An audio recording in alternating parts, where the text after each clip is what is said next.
이 시간 하나님의 말씀은 요한 1서 1장 8절에서 10절까지 말씀입니다.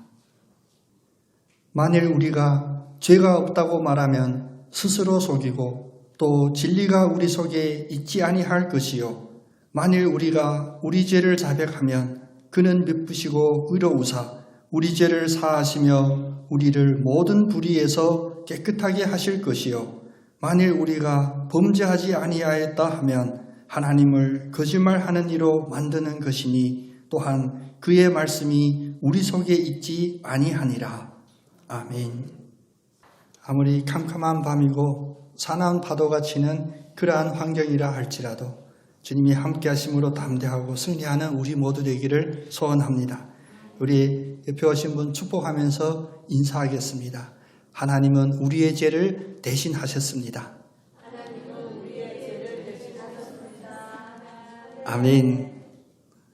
예, 우리가 지금 주일날 참된 회심의 특징에 대하여 함께 살펴보는데 벌써 오늘 세 번째 시간이 되었습니다. 참된 회심의 첫 번째 특징은 무엇이냐? 우리가 바라보는 시선과 생각이 달라진다라고 이야기했죠. 두 번째 특징은 바로 죄를 깨닫고 그 죄 때문에 슬퍼한다라고 했습니다. 이 두 번째 특징까지는 죄를 깨달은 내가 내적으로 내심에 머물러 있는 첫 번째 단계에 불과합니다. 근데 참된 회심의 세 번째 특징은 무엇이냐면 깨닫고 슬퍼하는 데 그치는 것이 아니라 나의 죄를 인정하고 나의 죄를 입술로 고백한다는 것입니다. 죄를 인정하고 고백하는 것, 이것은 참된 회심의 세 번째 특징이라고 할 수 있습니다. 죄를 인정하고 고백하는 일, 사실 쉬운 일이 아니죠. 성경은 우리들에게 가르치는 많은 성경적인 원리는 이 세상의 원리하고 다릅니다. 다를 뿐만 아니라 어찌 보면 정반대의 입장에 있기도 합니다.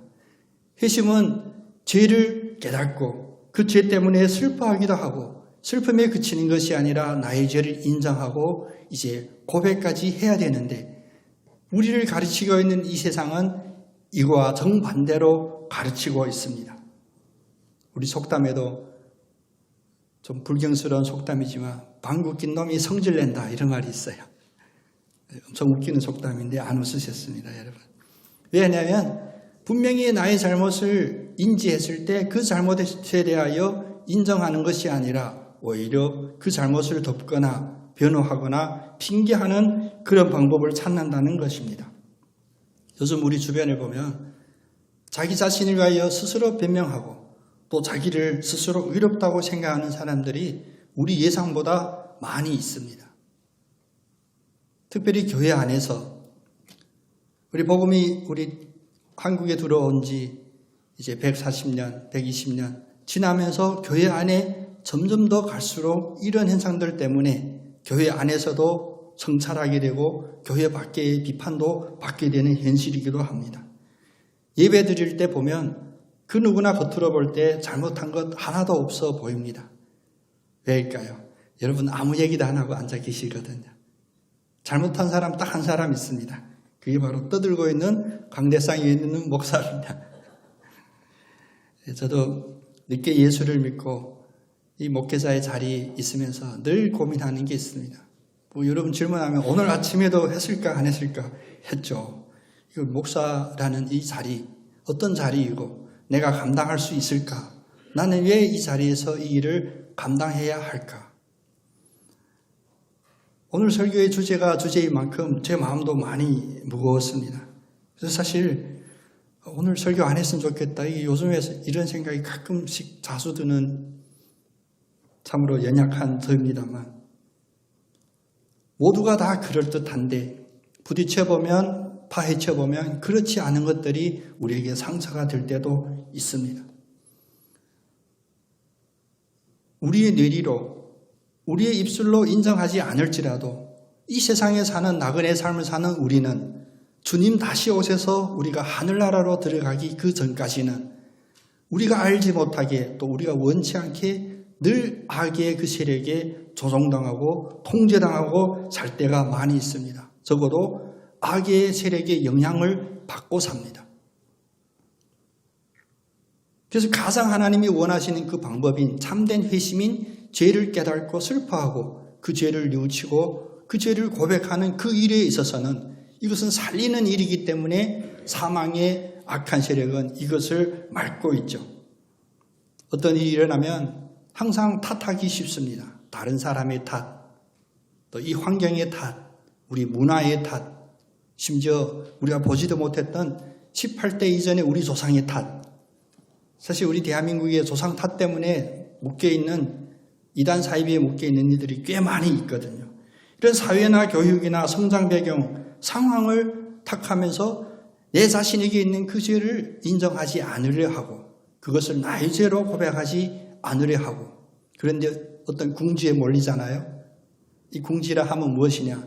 자기 죄에 대하여 도저히 변명할 수 없는 그런 코너에 몰리게 되면 그때 필사기가 하나 있습니다.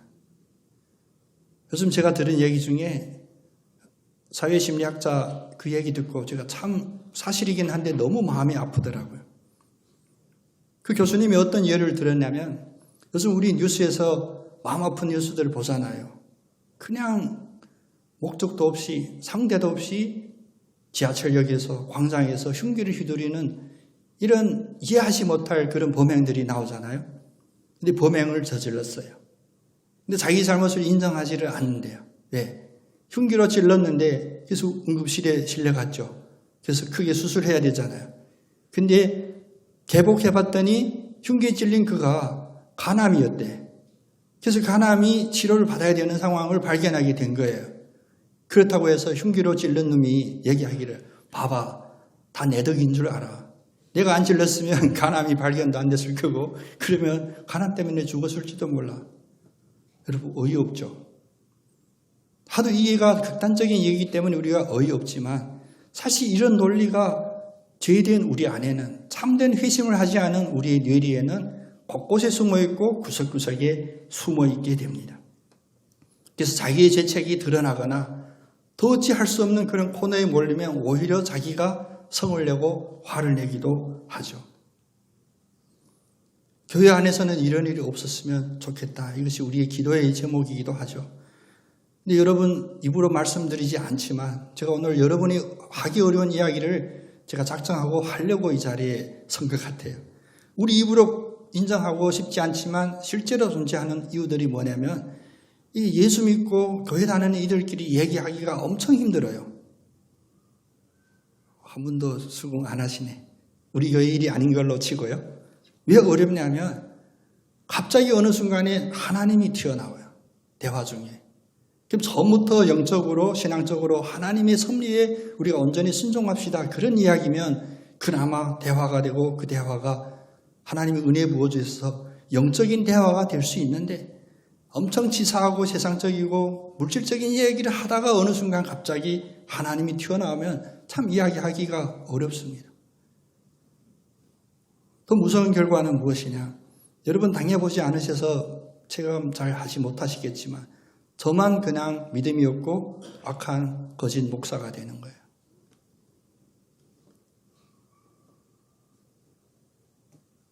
주변에 뭐 이제 다 막 알리기도 하고요. 근데 그걸 어떻게 참아야 되냐? 왜 목사임을 저희가 생각하고 내가 왜 목사로서 서야 되는지 또 목사로 서면 무엇을 해야 되는지를 생각해 볼 때 딱 하나뿐입니다. 오늘 성경의 원리예요. 무조건 내가 인정하고 내가 죄송합니다 해야 됩니다. 그래서 우리 윤슬이가 신학교 간다고 할 때 내가 미쳤냐 그랬어요. 그러면 안 되죠. 너 미쳤냐 했더니 안 미쳤대. 안 돼. 오늘 얘기 안 나눌 거야. 한 달 뒤에 얘기하자. 적어도 한 달 기도하고 다시 이야기하자.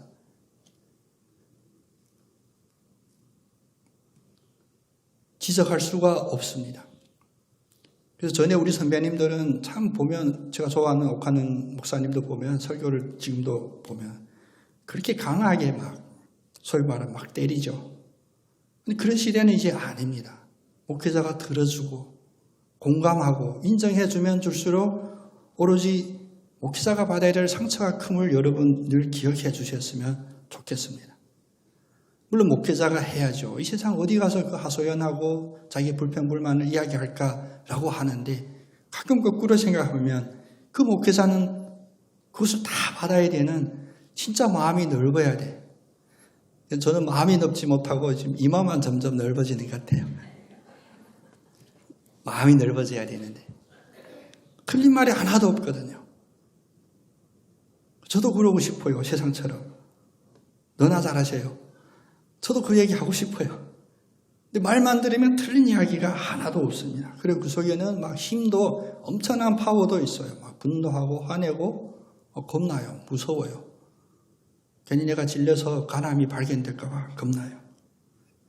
그런데 참된 회심한 자가 바로 이런 죄를 인정하고 고백한다고 하니 그나마 저희에게 소망이 됩니다. 그래서 이 소망을 오늘 여러분께 함께 나누고 여러분도 이 소망이 있기를 원합니다.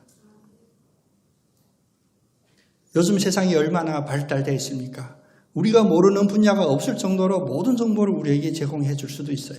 물론 그 속에는 대부분 거짓된 정보도 있고 그럴듯하게 포장된 정보도 있지만 이 외적으로 드러난 이 모든 것을 가지고 우리가 판단하는 것이 아니라 우리의 영적인 생명, 다시 말하면 우리 영혼을 죽이고 살리는 이 죄의 문제에 있어서는 우리는 더 물러설 방법이 없고 그것을 감출 방법은 더 이상 없는 것입니다.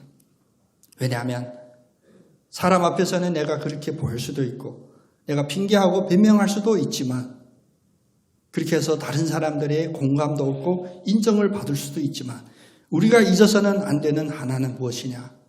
하나님이 만드신 이 세상에서 다시 말하면 하나님이 지으신 이 세상은 온전히 하나님의 심판 아래 있다는 것입니다. 그 누구도 결론 내릴 수가 없어요.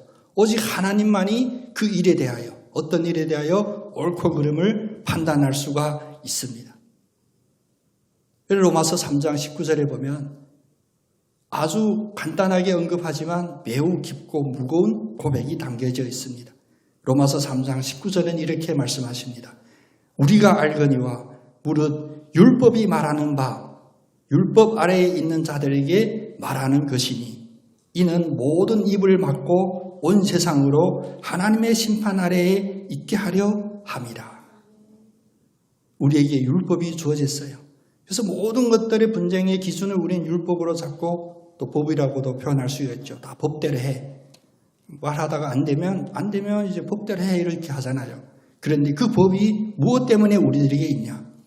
모든 사람을 바로 이 법 아래에 있게 하고 이 법 아래에서 법을 따라 온전히 그 법을 준수할 수 없는 이 인간을 아시는 하나님께서는 법 아래에 있는 이 사람들에게 이 법으로 말미암아 모든 입을 막고 오직 하나님 심판 아래에 있음을 깨달으라고 한다는 것입니다. 더 이상 변명을 둘러대거나 또 나에게 오는 죄의 그 지책에 대하여 우리는 피할 방도가 없습니다. 왜냐? 하나님은 우리를 만드신 창조주이시기도 하고 우리가 살고 있는 이 세상을 섭리하는 섭리자이시기도 하고 최후에 우리를 심판하시는 심판자이기도 하기 때문입니다. 그래서 우리가 하나님 앞에서 적어도 하나님 앞에서는 무엇을 해야 되냐? 하나님 앞에서는 핑계대거나 이유를 대는 것이 아니라 그대로 인정하고 그것을 고백하는 길만이 우리가 사는 길입니다. 물론 제가 간간히 제 간증도 하고 여러분께 나누죠. 인간 앞에 고백하는 것, 인정하는 것 안 하셔도 됩니다. 그 대신 핑계도 안 해도 돼요. 네, 죄송합니다 해도 돼요. 예. 거기서 결론이 안 나거든요. 상대방은 기분 좋게 갈 수 있을 거예요. 오늘 내가 또 한번 이겼다 할 수도 있는데 여러분 결코 지는 것이 아닙니다. 그리고 특별한 장소들이 있죠. 어떤 법적인 소송이 걸리거나 법정에 가서는 절대 죄송하다는 얘기하면 안 된대요. 이것은 변호사로 있고 판검사 마치고 변호사하는 변호인이 알려준 거예요. 절대 거기 가서는 죄송하다는 얘기도 하지 말고 마음에 가책을 느낍니다도 하지 말래요. 그러나 우리를 만드시고 유일한 심판자이시고 우리의 육신이 아니라 우리의 영혼에 죽고 사는 것을 심판하는 하나님 앞에서는 우리는 철저히 100% 깨끗하게 인정하고 고백해야 돼요. 하나님 앞에서는. 그래서 회심이라고 하는 다른 말은 무엇이냐? 우리가 노력해서 새로운 마음을 품는다가 아니라 우리가 지난 과거에 내 마음에 담았던 내 자신이 인정했던 그런 죄에 대하여 반복하여 말하다라는 것이 회심이라는 고백입니다. 헬라어로 봤을 때 똑같은 것을 말하다입니다. 그래서 회심은 한 번으로 이루어지는 것이 아니라 여러 번 하나님 앞에 할 수도 그것은 아닙니다. 그러면 왜 우리는 하나님 앞에 여러 번 회심해야 하냐? 우리가 이 세상에서 죄인된 이 육신을 가지고 이 죄된 세상, 특별히 악의 세력이 주장하고 영향을 미치는 이 세상 속에서는 우리는 죄에서 완전히 거룩해질 수가 없습니다. 마르틴 루터는 고백합니다. 그는 이 죄를 피하려고 수도원에 갔어요. 산속에. 그러나 그는 그 속에서 자연인으로 사는 것이 아니라 하나님이 처음 만들어준 그 환경 속에서 세상의 그 무엇과도 접촉하지 않고 거룩하게 살려고 했지만 그 안에서도 마음속에서 솟아나는 죄의 죄책감들이 떠오르는 것을 고백합니다. 우리가 이 세상에 사는 한 우리가 말하는 100세, 120세 육신을 입고 사는 이 세상에 사는 동안은 이 죄에 대하여 절대로 거룩하고 전혀 오염되지 않은 것을 찾을 수가 없는 것입니다. 이 현실 앞에서 우리가 살 길은 무엇이냐? 피하는 것이 아니라 바로 하나님께 다가가는 거예요. 심판자이신 하나님 앞에 그 죄를 인정하고 고백하는 것입니다. 하나님 앞에서 여러분 핑계댈 수 있을까요? 사람은 속을 수 있습니다. 전혀 마음은 미움의 칼을 갈고 있어도 이상가족같이 포옹하고 사랑해요 할 수는 있습니다. 그러나 하나님 앞에서는 이것이 통하지 않거든요. 왜? 하나님은 날선 검과 같이 우리의 골수까지도 쪼개고 우리 마음에 있는 모든 생각을 다 판단하시고 드러내시기 때문입니다. 사람은 못해요. 아무리 조선의 제1검이라고 일컬음을 받는 검사 판사도 못하는 일, 그러나 하나님은 하십니다. 하나님은 그 칼로 우리의 골수까지 쪼개서 우리의 마음의 생각, 그 뜻을 판단하시고 특별히 가장 무겁고 두려운 말씀은 무엇이냐? 히브리서 4장 13절에 말씀하시기를 골수까지 쪼개어 무엇을 하느냐? 13절은 이렇게 말합니다. 지은 것이 하나도 그 앞에 나타나지 않음이 없고, 다시 말하면 하나님이 지은 것이 하나님 앞에 감출 것은 하나도 없고 우리가 결산받으실 이의 눈앞에서 만물이 벌거벗은 것 같이 드러나느니라. 하나님 앞에는 다 드러남을 먼저 인지하시기를 바랍니다. 세상 논리로 하나님 앞에서 숨길 것이 없는데 그러려면 차라리 솔직하게 다 고백하는 것이 더 낫지 않을까요? 요즘 그게 안 먹힌다고 했지만 예전에 저도 어렸을 때 있었지만 자수하여 광명을 찾자 이런 거 있죠. 자수하면 광명이 없습니다. 빨리 잡히는 거예요. 하나님 앞에서는 감출 것이 없음을 우리가 인정했을 때 벌거벗은 것 같이 부끄러움 없이 하나님 앞에 드러내야 합니다. 이것을 신학적으로 뭐라고 하냐면 죄에 대한 직시라고 합니다. 죄에 대한 직시. 우리의 눈은 어디에 발달되어 있냐? 내 자신에 있는 나의 죄에 대하여 직시하는 것이 발달되어 있는 것이 아니라 다른 이의 잘못, 사소한 거 하나 흠집 보는 데는 엄청 발달되어 있었습니다. 그런데 여러분 자세히 생각해 보십시오. 지혜롭고 명철한 생각으로 한번 이 논리를 생각해 보십시오. 우리 주변에 보이는 것이 전부 다 흠집이고 전부 다 죄고 전부 다 악한 것이면 내가 살고 있는 내 삶은 얼마나 힘들겠습니까? 어떻게 내가 사는 주변에 바로 된 거 하나도 없고 칭찬받을 만한 것 하나도 없는 것, 그것은 바로 죽기 전에 우리가 지옥을 사는 겁니다. 자기 자신이 자기 자신을 이런 삶의 이 세상에 살아있는 지옥에 넣는 거예요. 그리고 뭐냐? 나는 의롭다. 나는 잘못이 없다. 나는 누구보다 더 뛰어나다. 하나님의 말씀이 우리의 생각과 마음, 우리의 골수, 우리의 신경 하나까지 다 쪼개시기를 원합니다. 그래서 우리가 누구 앞에는 유일하게 우리를 결산하시고 심판하실 하나님 앞에는 우리가 벌거벗은 것 같이 하나도 남기고 숨긴 것이 없이 하나님 앞에 고백하며 나가며 그것을 우리가 죄를 직시하는 그런 능력과 은혜로 사모하시기를 원합니다. 그 시편 51편에 보면 죄를 직시하는 그 은혜가 임했을 때 어떤 고백이 나오냐? 시편 51편 1절에서 3절에 보면 하나님이여 주의 인자를 따라 내게 은혜를 베풀시며, 그 은혜가 무슨 은혜냐? 바로 죄를 직시하는 은혜거든요. 그랬을 때 주의 많은 긍휼을 따라 내 죄악을 지워 주소서. 무릇 나는 나의 죄가를 아노니 내 죄가 항상 내 앞에 있나이다. 죄를 직시하니 그 죄가 내 앞에 있어요. 이것이 이 세상이 아니라 다른 사람의 눈에 있는 것이 아니라 바로 내 영혼, 하나님 앞에 섰을 때 그 앞에 펼쳐진다는 것입니다. 우리 옆에 분한테 반드시 해야 될 축복이라 하긴 좀 그런데 나중에 알고 보면 큰 축복을 인사 한번 해야 됩니다. 우리 옆 사람께 이렇게 이야기해 보겠습니다. 당신은 죄인입니다. 우리 애기만 환하게 웃었어. 어른들은 묻기 어렵거든. 나를 죄인이라고 받아들이기 어려워요. 근데 이것이 우리가 받아들여야 하는 것입니다.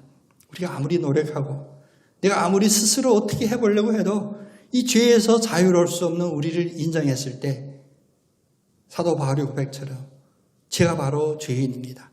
또 죄인 중에 가장 큰 죄인 중에 괴수입니다라는 이 고백이 나오게 되는 거예요. 이것을 인정함이 왜 중요하냐? 다른 사람이 나에게 죄인입니다라고 하니까 기분이 더럽게 나쁜데 그것이 하나님의 음성으로 들렸을 때는 이게 바로 나를 살리려고 하는 하나님의 그 음성이구나라고 받아들일 수가 있는 겁니다. 요즘 세상이 아까 앞에서 이 세상에 추하고 사악한 것을 우리가 막 드러냈지만 그 중에 하나는 무엇이냐? 세상이 얼마나 사악하고 이기적이고 힘드냐면 누구에게인가 무관심을 갖는 게 오히려 감사할 만큼의 그런 세상이에요. 누구도 나 관심 안 해주고 날 터치 안 하면 오히려 그게 편한 듯한 이런 세상을 우리 살고 있습니다. 근데 거꾸로 잘못을 지적하는 거 당연히 싫어하겠죠. 그러나 누가 나를 칭찬한다고 해서 인정해 준다고 해서 그게도 휘둘리면 안 됩니다. 왜? 나는 죄인이니까. 나는 당연히 이 죄인에 걸맞는 그런 평가를 받고 또 그 평가를 두려워하기 때문에 내가 조금이라도 노력하고 애쓰고 경건해지려 하고 예수 그리스도를 닮으려 하는 그런 노력을 하는 것뿐이거든요. 내가 죄 앞에 노출되어 있고 그래서 그 죄를 직시할 수 있는 그 눈길을 하나님으로부터 받았으면 이제 우리가 맺어야 될 첫 번째 열매, 또 어찌 보면 우리가 이 땅에서는 맺을 수 있는 유일한 열매이기도 합니다. 그것이 뭐냐? 바로 내가 입술로 나의 죄를 자백하는 것입니다. 여기에 부연 설명, 따옴표, 사람 앞에 하는 것이 아니라 하나님 앞에는 입술로 나의 죄를 고백하는 이 열매를 반드시 맺으시기를 원합니다. 그래서 구약성경에 보면 구약성경 읽기가 좀 어렵죠. 특별히 이제 선지서를 읽게 되면 다 회개하라고 하는 그런 내용들로 있어서 마음이 답답하고 무거운데 사실 선지자들은 그때 당시 하나님의 마이크 역할만 한 거예요. 하나님의 말씀을 그냥 전달한 거예요. 그래서 구약성경에 보면 그 누구도 선지자들 앞에 너나 잘하세요 이렇게 반발하지를 않았어요. 왜? 하나님의 말씀이었으니까. 그런데 또 하나 우리가 주목해야 할 것은 그러면 선지자들은 어떻게 섰을까? 나는 그냥 말을 전달하는 것뿐이니 나에게 책임이 없다 아니었습니다. 그 선지자 역할을 정확히 하려면 그 선지자부터 하나님 앞에 자기의 죄를 자백하고 자기를 투명하게 보이고 다시 말하면 하나님 앞에 벌거벗은 것 같이 처절하게 내려놓고 솔직하게 하나님 앞에 나아가야 했었습니다. 그런 선지자들이 있었기 때문에 하나님의 말씀을 전할 때 그 말씀이 살아 역사했고 그 말씀을 듣는 이스라엘 백성들이 완악함에서 우상숭배에서 다시 돌아올 수가 있었습니다. 오늘 설교 마치고 교통방송, 전도 생방송에 대한 광고도 할 건데요. 저도 이제 부임한 지 4년 되는데 여러분 문 목사에 대해 의아한 것 많겠죠. 이해 못할 게 많을 거예요. 근데 그 중에 아마 하나가 왜 문 목사는 전도에 대한 이야기를 안 할까? 그런 궁금증도 있었을 것입니다. 저도 이 세상에서 핑계하는 법 잘 배웠거든요. 저도 잔머리 잘 굴렸거든요. 근데 주님이 나한테 너 왜 교회에서 전도하라고 닥달 안 하냐? 왜 성도들을 전도하라고 밖으로 내몰지 않냐? 주님, 제가 주님께 드리는 기도였습니다. 얼마나 제가 완악하고 아직도 더 맞아야 될, 혼나야 될 그런 사건인지 주님 지금 전도해 오면 이 자리에 앉겠습니까? 제가 그랬어요. 지금 이 자리에 앉아 계신 분들도 제가 처음 왔을 때 여러분 모르시겠죠? 처음 왔을 때 좀 거의 놀랐습니다. 얼굴에 웃음기가 없고요.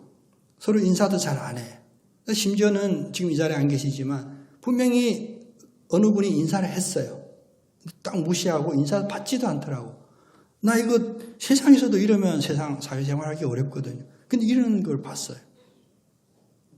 새신자가 와서 교회에 어떤 사랑이 많을 거라고 하는 환상이죠. 우리는 알잖아요. 우리끼리.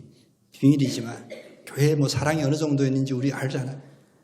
그리고 와서 어떻게 여기 정착하겠냐고요. 반석교회 이 자리에 있은 지 이제 이 건축해서 이게 우리 서장님도 간증했지만 21년 가까이 이 자리에 있었어요. 그 주변에 저도 나를 만나면 반석교회 안 거쳐간 사람이 없다는 사실을 제가 가끔씩 알게 돼요. 처음 나 예수 들어본 적이 없어 만나기 그렇게 쉽지 않습니다. 다 교회 한두 번씩 다녀본 적이 있고 경험이 있습니다. 주님 우리부터 좀 바뀌어지게 해주세요.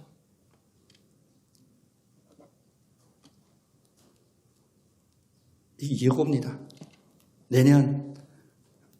내년부터는 첫 주부터 이제 우리 전도회 할 거예요. 저도 나름 기도하면서 지금 준비하고 있고, 물론 전도는 우리 힘으로 할 수 있는 것이 아니거든요. 근데 우리가 내적인 준비가 어디에 있어야 되냐? 우리가 누구를 품고 누구를 따뜻하게 대하고 돌봐주겠다는 이 생각마저도 내려놔야 돼요. 우리는 하나님 앞에 죄인입니다. 이 하나로 충분합니다. 죄인들이 모인 곳에는요, 죄인들끼리 서로 내 죄에 대해서 이야기하지 말라 제가 경고했잖아요. 안 할지라도 그 분위기는 다르거든요. 그 안에 있는 겸손함, 낮은 것, 따뜻함.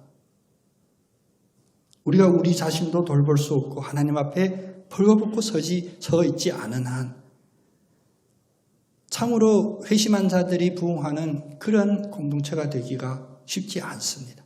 인간적으로는 될 수 있거든요. 저도 큰 교회에서 기획도 했어요. 그 기획이 뭐냐? 1년 행사들, 전도축제, 새생명축제, 하도 해마다 새생명축제 해서 너무 이제 식상하다 해서 제가 비타노바가 이게 헬라어로 새생명이거든요. 그래가지고 히트 친 적도 있는데 모이냐 모입니다. 모임빨이 2달 못 갑니다. 뭐 행사하고 뭐 선물 주고 하니까 왔죠. 2달 되면 관심이 없거든요. 왜? 자기 집에 믿지 않는 가족한테도 관심 없는 이들이 모르는 이들이 왔을 때 관심을 줄 수 있겠네요. 오면 오히려 상처 주기가 쉬워요. 왜? 회개하지 않았으니까. 흠집이 보이고 저 양반 예전에 뭐 했는지 내가 아는데 벌써 다 들려요. 본인이 이야기한 게 아니거든요. 먼저 우리 자신이 거룩해지고 하나님 앞에 입술의 열매, 저의 죄를 자백하니 주님 불쌍히 여겨주시옵소서. 이 열매부터 우리 먼저 드렸을 때 하나님이 하시는 놀라운 부흥의 역사를 우리는 경험할 수 있을 것입니다. 요즘 라디오나 여러분 유튜브에 보면 어게인 1907 1907년 평양 대부흥을 다시 우리가 일으킵시다 이런 얘기들 많이 듣죠. 자주 듣죠. 우리 감리교단도 이번에 크게 행사를 했어요. 근데 그 행사에 다시 부흥이 될 수 있는 그 원인이 무엇이냐를 정확히 짚지를 않았어요. 우리 광장에 수십만 명이 모인다 해서 부흥되는 게 아닙니다. 우리 세를 과시하는 것, 그건 요즘 선거에서도 안 먹힙니다. 나를 지지하는 지지자가 많다 해서 이기는 게 아니거든요. 1907년에 그 부흥의 시작이 어디였냐? 우리가 알잖아요.